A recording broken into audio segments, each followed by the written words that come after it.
Hello friends, welcome to my channel education point. आज मैं English pedagogy से related most IMP questions लेकर आई हूँ। ये आपके सीजी टेट और सी टेट एग्ज़ाम के लिए काफ़ी इम्पोर्टेंट है, तो वीडियो को बिना स्किप किए देखिएगा जिससे कि आपको सभी क्वेश्चंस डिटेल में समझ में आए और इस वीडियो में लिए गए प्रश्न आपको आपके एग्जाम पॉइंट ऑफ व्यू से हेल्पफुल लगे तो प्लीज़ वीडियो को लाइक, शेयर और सब्सक्राइब करना बिल्कुल भी मत भूलिएगा और अपने दोस्तों के साथ तो ज़रूर शेयर कीजिएगा जो जिन लोग भी कॉम्पिटिटिव एग्ज़ाम की तैयारी कर रहे हैं।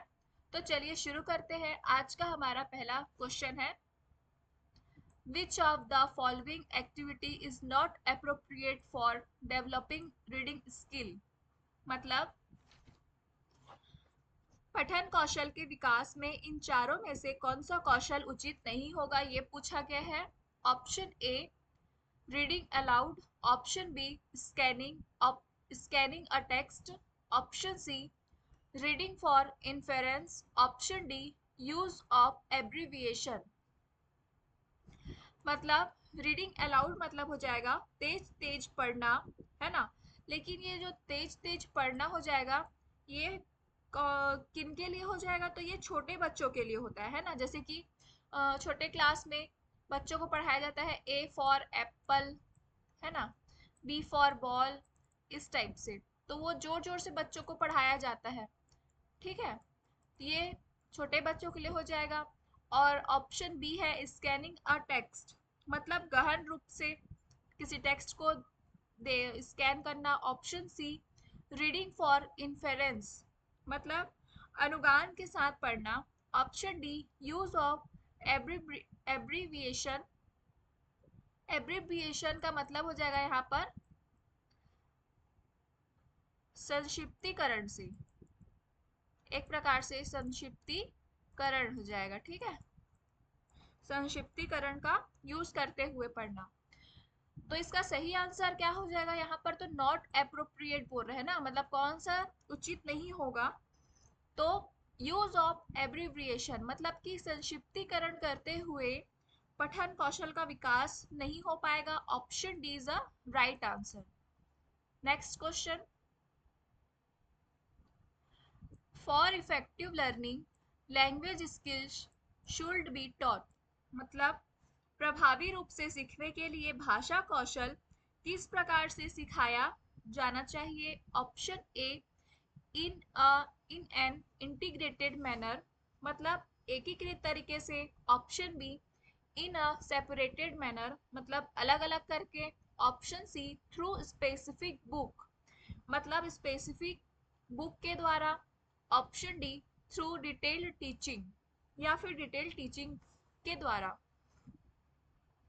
तो इसका सही आंसर हो जाएगा, जो प्रभावी रूप से सीखने के लिए भाषा कौशल है वो किस प्रकार सिखाया जाना चाहिए, तो इन an integrated manner. Option A is a right answer, मतलब एकीकृत तरीके से। क्योंकि भाषा जो है वो इंटीग्रेटेड मैनर में ही सिखाई जाती है ना। जैसे कि भाषा कौशल कितने होते हैं, चार होते हैं। भाषा कौशल होते हैं चार, जो कि इंटीग्रेटेड मैनर में होते हैं, जैसे कि एल, एस, आर और डब्ल्यू। ये इंटीग्रेटेड मैनर में होते हैं। पहले लिसनिंग होगा, फिर स्पीकिंग होगा, फिर रीडिंग होगा, फिर राइटिंग होगा। चलिए देखते हैं next question, which skill is the basis of good learning of the language. मतलब इन चारों में से कौन सा आधार है स्किल का जिससे भाषा को अच्छी तरह सीखा जा सकता है। Option A speaking skill, option B explaining skill, option C reinforcement skill, या ऑप्शन डी लिसनिंग स्किल। तो इसका सही आंसर हो जाएगा ऑप्शन डी लिसनिंग स्किल। इसका सही आंसर है, क्योंकि जब आप अच्छी तरीके से सुनेंगे तभी आप उस में क्या करेंगे, अपनी प्रतिक्रिया दे पाएंगे, है ना। Option D is the right answer. Next question, if a child is suffering from dyslexia the teacher should adopt the following remedial strategies। मतलब पठन संबंधी विकार है एक प्रकार से, है ना, जिसे हम क्या कहते हैं, डिसलेक्सिया, ठीक है। डिसलेक्सिया जो है वो पठन संबंधी विकार है। तो टीचर को उपचारात्मक रणनीति अपनानी चाहिए उसके लिए, है ना। तो वो कौन सी होगी? Option A, using audio book and recorded study material to develop their listening skills. मतलब ऑडियो बुक और रिकॉर्डेड स्टडी मटेरियल्स सामग्री का क्या करना चाहिए? यूज करना चाहिए, ताकि उसके लिसनिंग स्किल्स को डेवलप किया जा सके। Option B, continuing the learning process without any modification. या फिर लर्निंग प्रोसेस को क्या करना चाहिए? कंटिन्यू रखना चाहिए, जारी रखना चाहिए, बिना किसी मॉडिफिकेशन के या बिना किसी बदलाव किए। Option C, providing learning material like workbook, notebook, ETC. तो जब बच्चे को पढ़ने संबंधी विकार है तो उसके लिए लर्निंग मटेरियल प्रोवाइड कराएंगे आप, वर्कबुक, नोटबुक, उससे क्या फर्क पड़ेगा, है ना। Option D, doing physical exercise and showing directions like left and right, उससे भी कुछ फर्क नहीं पड़ेगा उसको फिजिकल एक्सरसाइज के द्वारा। तो बेटर ऑप्शन है ऑप्शन ए। ठीक है, using audio book and recorded study material to develop their listening skill. Next question, a language teacher would look at the errors of children in cognitivist context as। मतलब एक भाषा शिक्षक संज्ञानात्मक संदर्भ में बच्चों की त्रुटियों को किस प्रकार से देखेगा? ऑप्शन ए, हाइंड्रेंस और ऑब्स्ट्रक्शन इन लर्निंग, मतलब सीखने में बाधा है। हाइंड्रेंस मतलब हो जाता है बाधा, ऑब्स्ट्रक्शन मीन्स भी हो जाएगा बाधा है। ठीक है, तो सीखने में बाधा के रूप में। ऑप्शन बी, मतलब इसमें बोल रहा है बच्चों की गलतियों को, है ना, क्या कर रहा है? एक बाधा के रूप में देखेगा, ऐसा नहीं होता। Option B, part of learning which provides insight for thinking, मतलब सीखने का वह भाग जो सोचने के लिए क्या करता है? अंतर्दृष्टि प्रदान करता है। इंसाइट मतलब क्या होता है? अंतर्दृष्टि। Option C, something which should be stopped immediately, या कुछ ऐसा जिसे तुरंत क्या करना चाहिए? बंद कर देना चाहिए, मतलब गलतियों को क्या करना चाहिए? बंद कर देना चाहिए, ऐसा होगा। Option D, their mentality of not giving importance to learning, मतलब सीखने को महत्व न देने की उनकी मानसिकता, मतलब वो गलती कर रहा है तो उसमें ना सीखे, इस प्रकार की मानसिकता। तो इसका सही आंसर क्या हो जाएगा? Option B. ऑप्शन बी इसका सही आंसर है, part of learning which provides insight for thinking, है ना। मतलब ऐसे पार्ट के रूप में है जो सोचने के लिए अंतर्दृष्टि प्रदान करता है। चलिए देखते हैं next question. The term comprehensive evolution implies, मतलब व्यापक मूल्यांकन शब्द का अर्थ क्या है? Option A, evolution conducted at several points of time, मतलब समय के कई बिंदुओं पर आयोजित विकास। Option B, evolution by a group of teacher, मतलब शिक्षक के एक समूह द्वारा विकास। Option C, several test for long hours, मतलब कई परीक्षण लंबे समय के लिए। Option D, evolution of scholastic and co scholastic aspect of प्यूपिल growth, मतलब शैक्षिक और सहशैक्षिक दोनों पक्षों का मूल्यांकन करना। शैक्षिक में आ जाता है कक्षा के अंतर्गत, और नहीं, मतलब शैक्षिक मतलब होगा स्कोलास्टिक, और को स्कोलास्टिक मतलब होता है सहशैक्षिक। इसमें आ जाता है क्रियात्मक पक्ष बच्चे का, भावात्मक पक्ष, है ना, और संज्ञानात्मक पक्ष, मतलब ये सभी आएंगे। तो इसका सही आंसर हो जाएगा option D, evolution of scholastic and co scholastic aspect of pupils growth। Next question, a teacher of class first asked a student to carry out his instructions in doing this, he is trying to evaluate students, मतलब कक्षा एक का एक शिक्षक एक छात्र से अपने निर्देशों को पूरा करने के लिए कहता है ना, अपने निर्देशों को पूरा करने के लिए कहता है। ऐसा करने में वह छात्रों का मूल्यांकन किस प्रकार से करने की कोशिश कर रहा है। Option A speaking skill, option B readiness to obey, option C knowledge of words, option D listening comprehension skill। तो इसका सही आंसर हो जाएगा option D, listening comprehension skill, मतलब श्रवण के साथ कौशल का क्या करना, आकलन करना, कि बच्चा सुन रहा है कि नहीं सुन रहा है ना उनके इंस्ट्रक्शंस को। इसलिए इसका सही आंसर है option D. Next question, Which of the following statement is true regarding portfolio? मतलब पोर्टफोलियो के संबंध में कौन सा कथन सही है पूछा है, ध्यान देंगे। सही कथन पूछा है। Option A it leads to the habit of writing, option B its main purpose is to preserve and secure the work of children, इसका मतलब मेन पर्पस उद्देश्य है कि बच्चों के वर्क को क्या करे, प्रिजर्व एंड सिक्योर करे। Option see it keeps the students busy and saves the teachers time, या फिर ये स्टूडेंट्स को बिजी रखता है ताकि टीचर का टाइम बचे।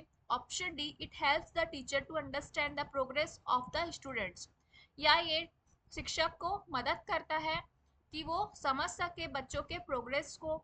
तो पोर्टफोलियो का मतलब क्या है ना, तो इसका संबंध क्या होगा, जो पोर्टफोलियो होता है इसमें बच्चे के बारे में सभी प्रकार की जानकारी मिल जाती है ना, इसलिए इसका सही आंसर होगा option D, it helps the teacher to understand the progress of students.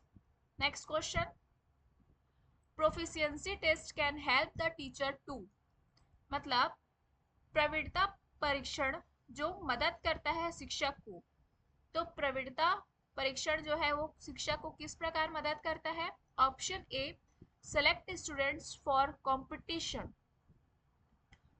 या मतलब बच्चों को कंपटीशन के लिए सिलेक्ट करने में। Option B identify the reading disorder, या रीडिंग डिसऑर्डर यानी कि पठन के विकार को समझने, मतलब आइडेंटिफाई करने के लिए, पहचानने के लिए।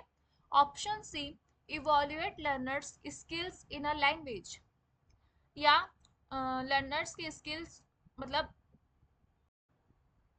भाषा में बच्चे के कौशल का, है ना, बच्चे के कौशल का मूल्यांकन करने के लिए। Option D select the brilliant students for promotion, या फिर सेलेक्ट करने के लिए ब्रिलियंट स्टूडेंट को किसके लिए, प्रमोशन के लिए। तो इसका सही आंसर हो जाएगा, जो प्रवीणता परीक्षण है वो जाहिर सी बात है भाषा के कौशल का मूल्यांकन करने के लिए ही की जाएगी बच्चे की। Option C is the right answer. Next question, teacher can remediate for the students with language learning difficulty by, मतलब शिक्षक भाषा सीखने की कठिनाई वाले छात्रों के लिए कौन से उपचार कर सकते हैं। Option A focusing on individual progress with individual instruction, मतलब व्यक्तिगत प्रगति पर ध्यान देंगे और व्यक्तिगत इंस्ट्रक्शन के साथ, है ना। Option B providing notes that are simplified, मतलब उन्हें नोट्स प्रोवाइड करेंगे। Option C initially giving information as reading only no writing, या उन्हें इनिशियली इंफॉर्मेशन देंगे रीडिंग, सिर्फ रीडिंग के लिए और राइटिंग के लिए नहीं। Option D conduct extra class for the student, या एक्स्ट्रा क्लास कंडक्ट कराएंगे बच्चे के लिए। तो इसका सही आंसर होगा, मतलब जो बच्चे को सीखने में कठिनाई हो रही है उनके लिए। तो इसका सही आंसर क्या हो जाएगा, ऑप्शन ए, ठीक है, मतलब व्यक्तिगत प्रगति पर ध्यान देंगे उनकी और व्यक्तिगत इंस्ट्रक्शन के साथ।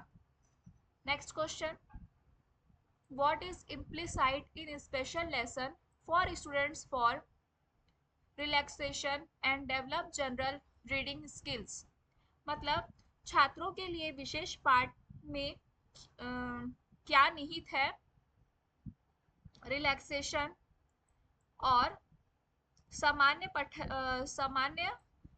पढ़ने के कौशल विकसित करने के लिए, है ना। Option A in depth reading, option B extensive reading, option C pre reading या ऑप्शन डी पोस्ट रीडिंग। तो इसका सही आंसर होगा option B extensive reading. Next question. Friends, अगर आपको ये सभी प्रश्न आपके एग्जाम पॉइंट ऑफ व्यू से इम्पोर्टेंट लग रहे हो और आपकी थोड़ी सी भी हेल्प हो रही हो तो मेरे इस चैनल को सब्सक्राइब करना बिल्कुल भी मत भूलिएगा, ताकि मैं इसी प्रकार आप लोगों के लिए और भी वीडियोस लेकर आ सकूं। तो चलिए देखते हैं नेक्स्ट क्वेश्चन।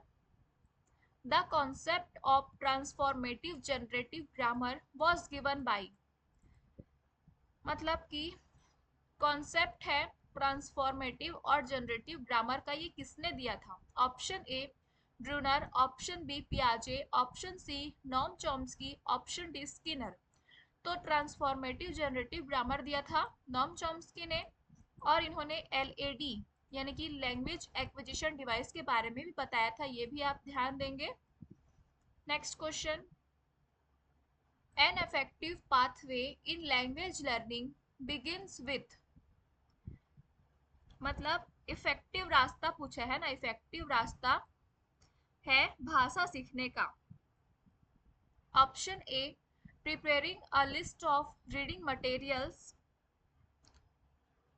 या मतलब रीडिंग मटेरियल्स की लिस्ट प्रिपेयर करेंगे। Option B inspiring students through various task, या स्टूडेंट्स को मतलब अलग अलग तरीके से क्या करेंगे, बच्चों को अभिप्रेरित करेंगे, इंस्पायर करेंगे, है ना। तो बच्चे क्या है इफेक्टिव तरीके से सीख पाएंगे। Option C presentation of the reading context, option D writing on the blackboard. तो इसका सही आंसर हो जाएगा option B inspiring students through various task, है ना। मतलब अलग अलग तरीके से बच्चों को अभिप्रेरित करेंगे तो बच्चे क्या है इफेक्टिव तरीके से भाषा को सीख पाएंगे। Next question.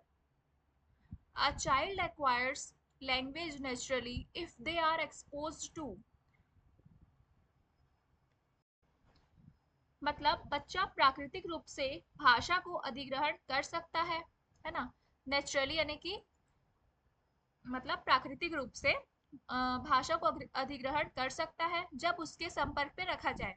तो इन चारों में से किसे संपर्क में रखा जाएगा। Option A only one language at a time, मतलब एक टाइम पे एक ही लैंग्वेज को। Option be multiple language used in close surrounding, ठीक है, मतलब चारों तरफ बोली जाती है ना उनकी भाषा, अलग अलग प्रकार की भाषा उनको।